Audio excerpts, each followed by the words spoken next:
Alhamdulillah al-qail istajibu lillahi wa lirrasul idha da'akum lima yuhibbukum wa ashhadu an la ilaha illa Allah wahdahu la sharika lah wa ashhadu anna sayyidina wa nabiyyina Muhammadin sallallahu alaihi wasallam Allahumma salli wa sallim wa barik alayhi wa ala alihi wa sahbihi ulaika hizbullah ala inna hizballahi humul muflihun. Amma ba'd, fa ayyuha as-salimuna wa as-salimat, usikum wa nafsi bi taqwallahi azza wa jalla wa ta'ala. Faqad bada al-mu'minun. Uislam, baada ya kumshukuru Mwenyezi Mungu Subhanahu wa Ta'ala na kumtakia rehema mwalimu wetu Muhammad sallallahu alaihi wasallam, na kuhusieni na kuhusia nafsi yangu kumcha Mwenyezi Mungu Subhanahu wa Ta'ala. Uislamu, mafanikio mwanadamu katika maisha mafupi haya kuelekea kwenye maisha ya uhakika yapo katika utiifu. Ucha Mungu maana yake ni utiifu, kutii, na kinyume cha ucha Mungu ni kutokutii. Uislamu, Ramadhani imekuja na malengo mengi. Imekuja kumfanya mwanadamu au mcha Mungu atoke katika maisha ya ubabaishaji, atoke katika mwanadamu arudi kwa Mola. Na ndio maana Allah Subhanahu wa Ta'ala katika funga hii, ibada hii, akatuita sisi, ya ayyuhalladhina amanu kutiba alaykum siyam kama kutiba ala alladhina min qablikum la'allakum tattaqun. Nida hadha nidau ilahi wa laysa nidau lisani. Wito huu si wito wa kibinadamu. Huu wito ni Allah Subhanahu wa Ta'ala mwenye dunia hii, ambaye mwenye kuamua kuendesha ulimwengu anapotaka. Sasa anatuita katika lipi? Anatuita katika saada, anatuita katika uchamungu. Uchamungu unamfanya mwanadamu arudi katika maisha yake ya ukhalifa, baada ya kuitawala dunia eneo dogo, aitawale dunia katika wasaa, aitawale ardhi, aitawale mbingu, atawale sayari zote ambapo musakhkhara lahu. Hivi vitu vyote vimekaribishwa kwa mwanadamu, na mwanadamu anaishi katika ulimwengu. Hatumii rasilimali yake, hatumii bahari inapotakikana, hatumii ardhi iliyodhalishwa, hawatumii wanyama kudhalishwa. Anahangaika na mwanadamu, anaondoka, bado ana rasilimali nyingi ambazo zipo musakhara lahu. Sasa Ramadhani anaitwa huyu ili aje afundishwe maisha, arudishwe kwenye hayatu lisani, aache tabia yake ya kuhangaika na mambo madogo, arudi katika ukhalifa. Uislamu, mwanadamu akishafikia katika levo ile la uchamungu, yataghayyar hayatuhu, yanabadilika maisha yake. Anakuwa sio yule ambaye mlikuwa naye kitabia, kiakhlaki, mtu wa subira, mtu ambaye anaweza kukabiliana na changamoto za aina yote, kwa sababu siamu Ramadhani ni kipimo cha mwanadamu, anaweza kuhimili njaa na kadhalika. Kwa likija tatizo la njaa, atalikabili kupitia siamu Ramadhani. Waislamu, tuko katika 12 na linaondoka sasa hivi. Baada ya muda mfupi tutakuwa harudishi tena na Ramadhani mubaraka, tutakuwa hatuko katika malezi ya Rabbani tutaondoka katika malezi rabbani. Kwa yule ambaye amefunga sawasawa, yatamsaidia mafunzo haya, lakini yule ambaye aliingia katika funga hivi vitu atabaki yule yule. Kwa hivyo alhadaf, mazingatio mwanadamu hakikishia kufikia lengo. Hakuna jambo lolote katika ulimwengu ambalo lisilofikia lengo lake. Kama mtu anafanya biashara haina mafanikio, anaacha biashara hiyo na hakika. Uislamu, anwani ya khutba ya leo ni kama ifuatavyo. Mwenyezi Mungu ametuletea Ramadhani ili turudi katika mfumo wake uliokuwa salama.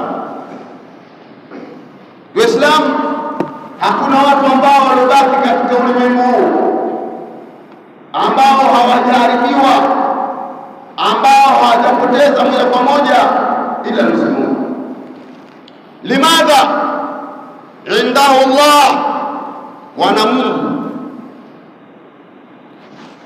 wana mtume, wana Qur'an al-Karim.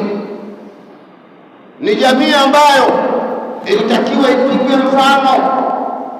Watu ambao wana Qur'ani, wana Mungu, wana swala, wanafunga, watu ambao wanakutana kwa kila siku mara 5, watu ambao wanakutana katika wiki mara moja, watu ambao wanakutana katika mwaka mara moja. Makkah al-Mukarrama, iweje jamii hii ishi maisha haya kinyonge?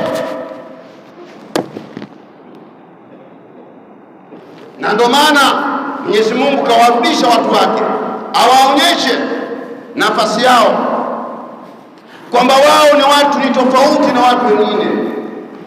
Ala asafi shadid, ukitafuta magomvi usitafute kwa watu wengine, tena mpaka misikitini, usiende mbali, mpaka kwenye madarisi, mpaka katika vyuo, mpaka katika wanazuoni wenyewe wanagombana. Sasa jamii nyingine inapata mshangao, hawa watu wana Mungu wana mtume, mbona wagombana hawa?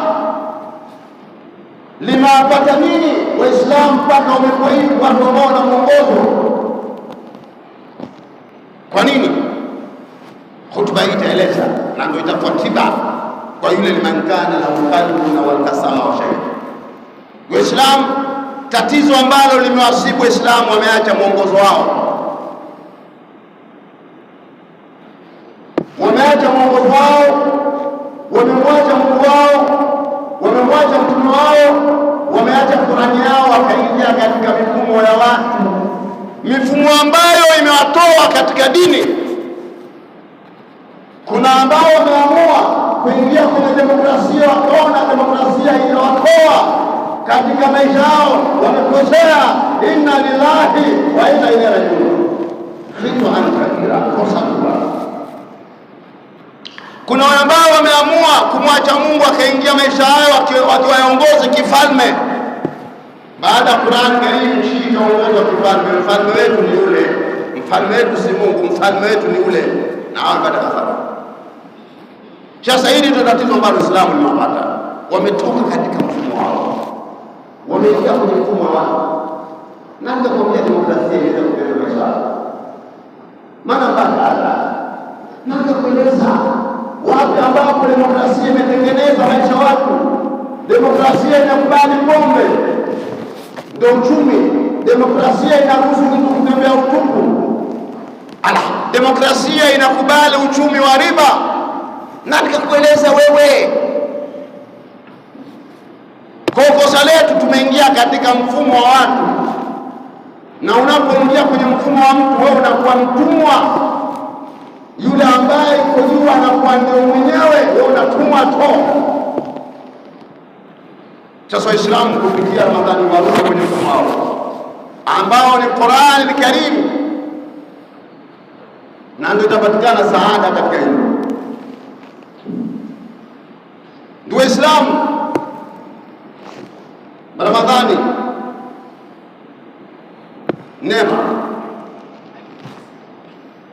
Ramadhani imebadili mpaka sasa. ahwalu nas, ukitizama hali za watu zimekuwa nzuri. Kilichowabadili ni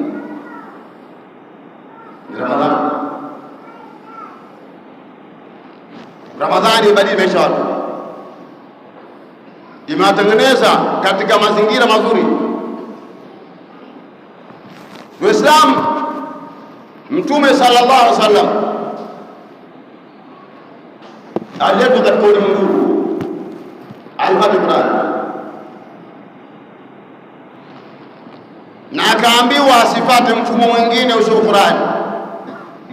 Mtume kakuta Maka panatawaliwa, pana utawala ambao unatawala, akaambiwa Muhammad, fata utaratibu. Thumma ja'alnaka ala shari'atin min al-amri fattabi'a wa la tattabi' hawa alladhina la ya'lamun innahum lan yughnu 'anka min Allahi shay'an wa inna adh-dhalimina ba'duhum awliya'u ba'd wallahu waliyul muttaqin.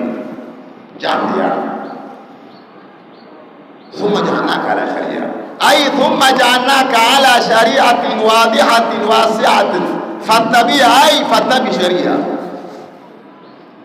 tumekuweka juu ya sheria, zipate sheria Muhammad.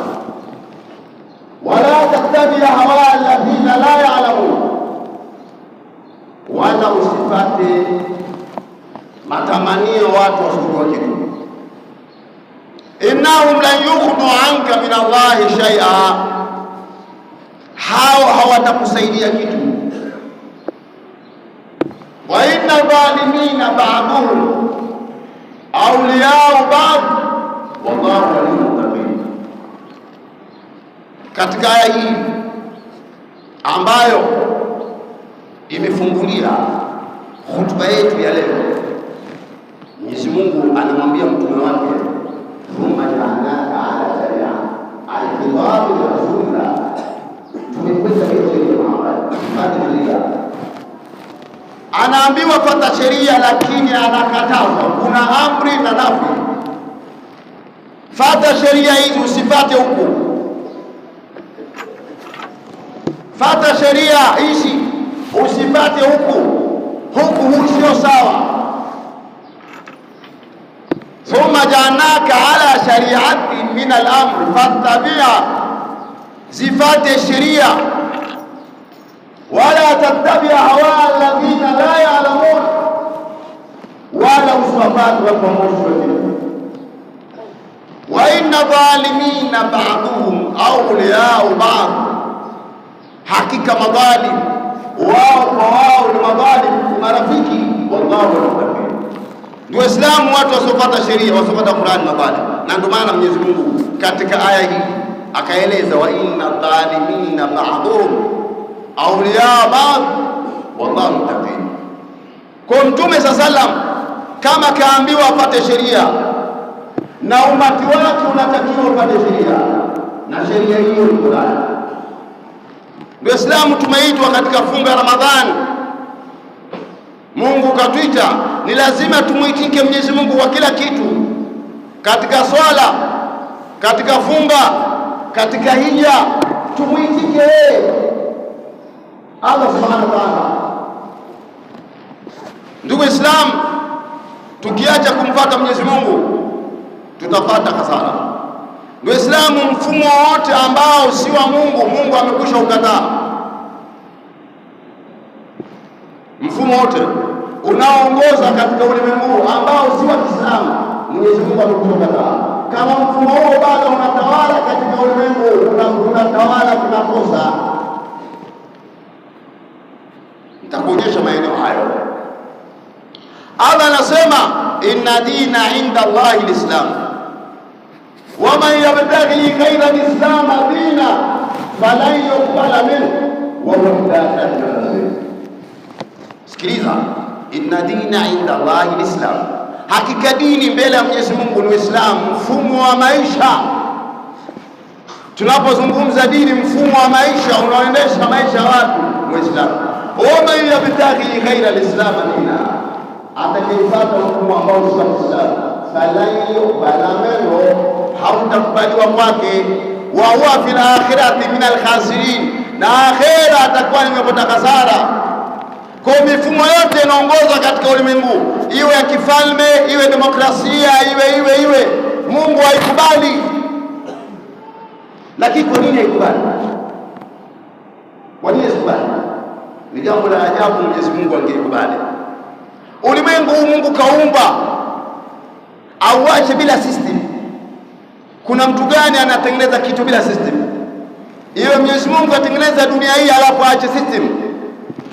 Ameweka system, amepeleka mitume na akaleta vitabu. Iweje Mwenyezi Mungu aache huru kwamba jamani mjitawala wenyewe? La, arsala rusula wa anzala kutuba. Jeleke hilo, alipeleka mitume akaleta mitume ili tuongozwe na katiba ya Mungu, sio hizi demokrasia hizi. Kwa man yabtaghi ghayra al-islam dina, atakayefuata utaratibu ambao sio Uislamu, falan yuqbala minhu, haitakubalika kwake. Wa huwa min al-akhirati min al-khasirin, na akhera yeye atakuwa ni mwenye hasara. Uislamu, mwezi wa Ramadhani ni muda wa kuweza kurudi katika mfumo. Mtume sallallahu alaihi wasallam alipokuja na Qur'ani alikuwa mwalimu. Katika sura Al-Mu'minun, am yaquluna bihi jinna fadhaul haq, wanasema wa Muhammad mwenda azimu. Mungu akasema si mwenda azimu, jaa'ul haq. Kinachofanya hata mwenda azimu jaa'ul haq, kawajia na haki, wa aktharuhum lil haqi karihun, wale wengi wanachukia haki, hawataki Qur'ani tawale katika ulimwengu huu. Hiyo ni msingi. Kwa Mtume sallallahu alaihi wasallam lakini si mdazimu, amekuja ili Qur'ani itawale hayatu insania.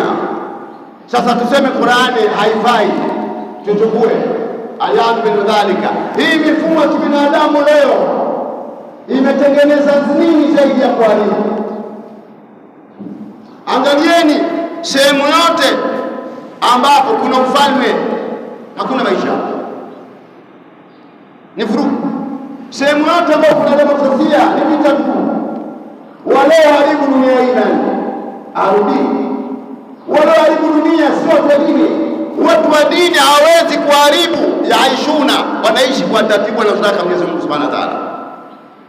Kwa hiyo Waislamu, turudi kwa Mwenyezi Mungu ili Mwenyezi Mungu atukubali, atengenezee maisha yetu, na la msingi mafunzo ambayo yamepatikana ndani ya Ramadhani Mubaraka yawe ni kioo na turudishe katika nafasi yetu ilikuwa sawa. Barakallahu li wa lakum bil Qur'an azim wa nafa'ani wa iyyakum bil ayati wa dhikr hakim. Aqulu qawli hadha wastaghfiru li wa lakum wa li sa'iril muslimina wal muslimat wal mu'minina wal mu'minat fastaghfiruhu innahu huwal ghafurur rahim wa huwal barrul karim.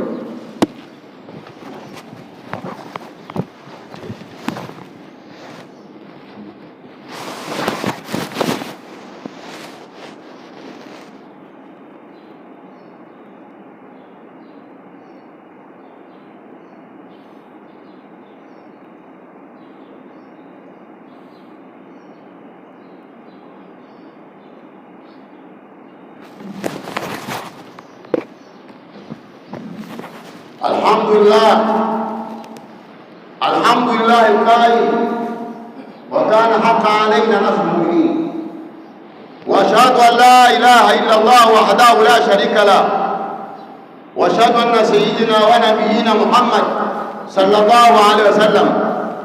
اللهم صل وسلم وبارك عليه وعلى اله واصحابه، اولئك حزب الله، الا ان حزب الله هم المفلحون. أما بعد، فأيها المسلمون، أوصيكم ونفسي بتقوى الله عز وجل وطاعته. Waislamu, haya maisha ambayo tunaishi Ramadhani ndio maisha ambayo Mwenyezi Mungu anataka. Ramadhani imekuja kumfanya mwanadamu aache chuki, bughudha, uchoyo, kubughudha, kumwambia huyo anamboga, wanakaa msikiti mmoja, huyo ananiloga. Uislamu nikataa. Uislamu, Ramadhani imekuja kutengeneza akhlaqi nas, na ukafika sehemu ukasema qati rahma la yadkhulu janna, mwenye kukata udugu hata ingia peponi. Itakuwa ni jambo la ajabu watu ambao wamefundishwa mwezi mzima Ramadhani, watu hawa wanarudi katika maudhi. Ni lazima mafunzo ambayo tumeyapata haya tuyatumie. Waislamu, kosa ambalo lipo katika ulimwengu ni Waislamu kukataa kupata mwongozo wao, kuwa watumwa katika miongozo ya watu. Na mashekhe hili bado hajazungumza nalo hili, walitakuwa funguke. Allah anakushangaa na dunia inashangaa. Wanaojua Uislamu walivyo si ni wale ambao ni Waislamu. Mungu anashangaa, anasema famalahum ani tadhkirati muridin kaannahum humurun mustanfira farrat min kaswara bal yuridu bihim ma'yuda huwa mubashara kalla alakamra. Katika mbuga za wanyama, simba anapotokezea, wanyama wote ukiacha pundamilia wanakuwa pamoja kukabiliana na adui, isipokuwa pundamilia. Akitokea simba wanaparanyika, huyu anakwenda huko, simba anakuwa mwepesi wa kuangalia na kutaka. Sasa Mungu analeta mfano huu kwetu sisi tujiandae Uislamu.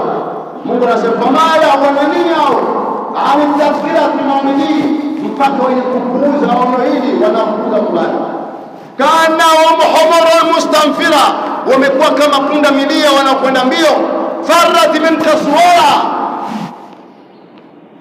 wanamkimbia simba. Mnamkimbia kafiri, mnakimbia Qur'ani yenu, mnaambiwa mhukumie na Qur'ani hamtaki. Mnaona matokeo ya kuwasikiliza watu wa magharibi, mnaona walipokushikeni, mnaona wanapoharibu miji yenu, mnaona wanaharibu watoto wenu. Madawa kulevya yanapatikana Afrika, unga unapatikana Afrika, unakuja vipi? Watoto wenu wanaharibiwa, miji yenu inaharibiwa, mmefanya masikini. Kwa nini? Ila bata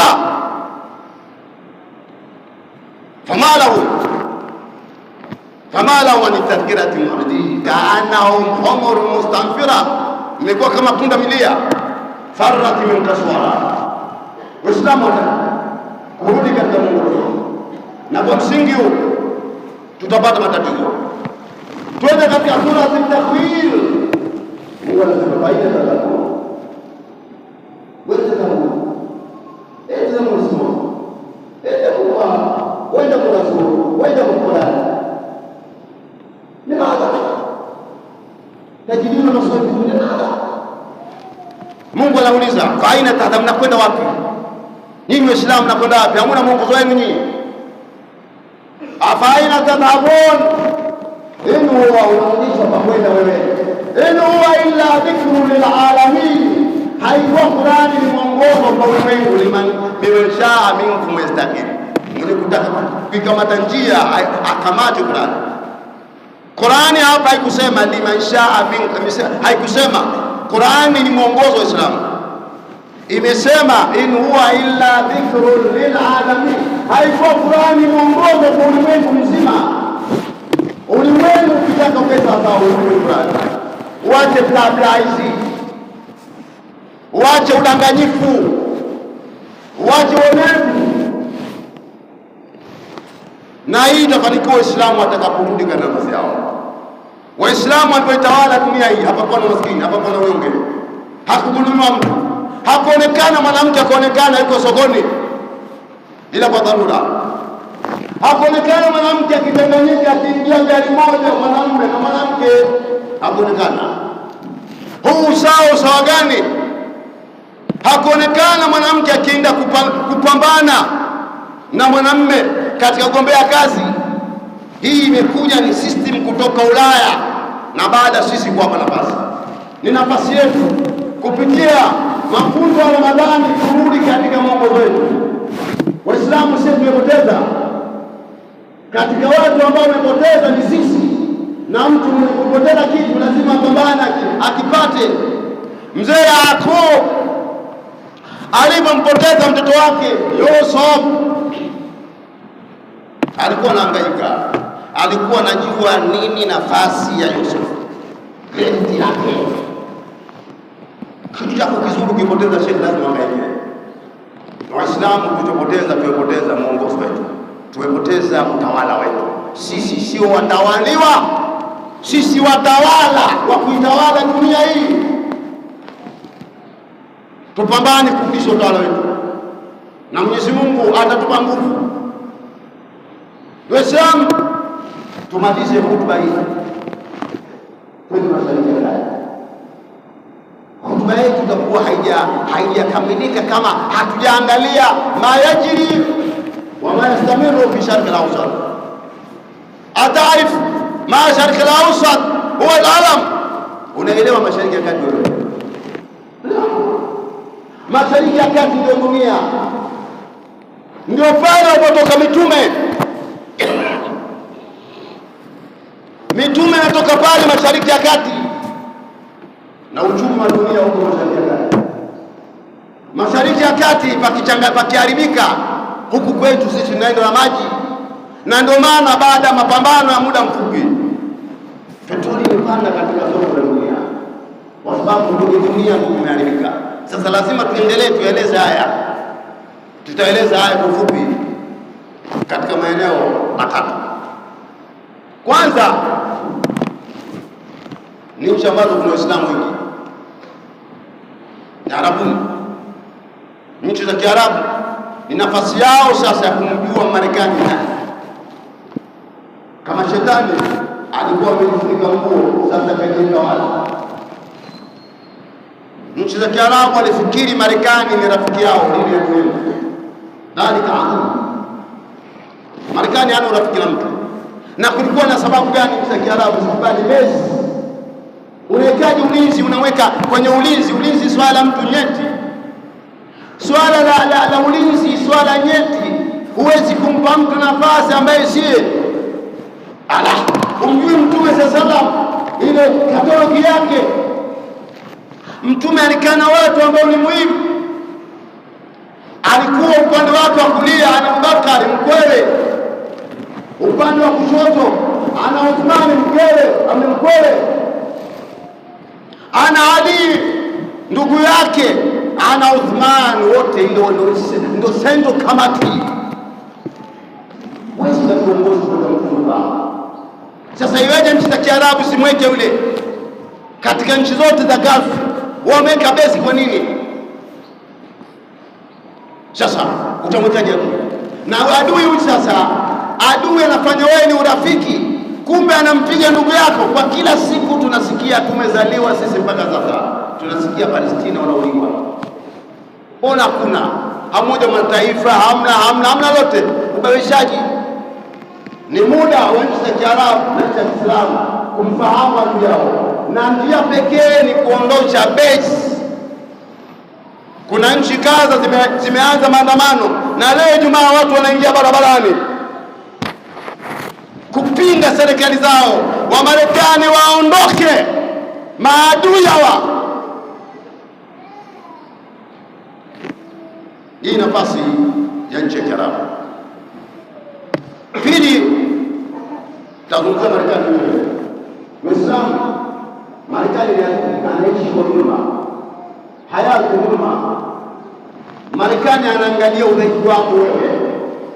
Marekani si rafiki ambaye mnakubaliana, hamkubaliani. Marekani ni rafiki ya yule ambaye anakubali chake kuchukuliwa. Yule anayekubali bwana chukua chochote ni madarakani, mimi nini tu, huyo ndio rafiki. Hadha wa Amerika. Ukenda naye kinyume Marekani anakumaliza. Ndugu yetu Saddam Hussein alikuwa kipenzi wa Marekani. Alipokataa akasema urafiki ume na nyinyi, basi walimfanyaje? Walimnyonga siku ya Idi. Huyu ndo Marekani huyu ambaye vile walikuwa na ukarimu na mwamba wa Afrika Muammar Gaddafi alipokataa Gaddafi petroli yake na mambo yake, akataa, sitaki, nataka kutumia petroli kuwasaidia Waafrika wenzangu, wamemuua kinyama. Hawa ni Marekani. Wamarekani hawa ndio walikuja kumtoa mmoja katika viongozi wa Marekani katika nchi za Amerika, Antonio Noriega. Wamemchukua huyu katika nchi yake wakampeleka rais wa Panama. Huyu ndo Marekani walimchukua rais huyu, na sasa wamemchukua rais wa Venezuela. Hawa ndo Marekani. Mwajue Marekani, kama mnamjua shetani wa dunia ni Marekani, na amepata mlango, atamchukua kwa kila yule ambaye hataki. Ni juu ya dunia kuamka, hasa Arabuni na hasa Afrika ambao tayari rasilimali zao hawajatumia.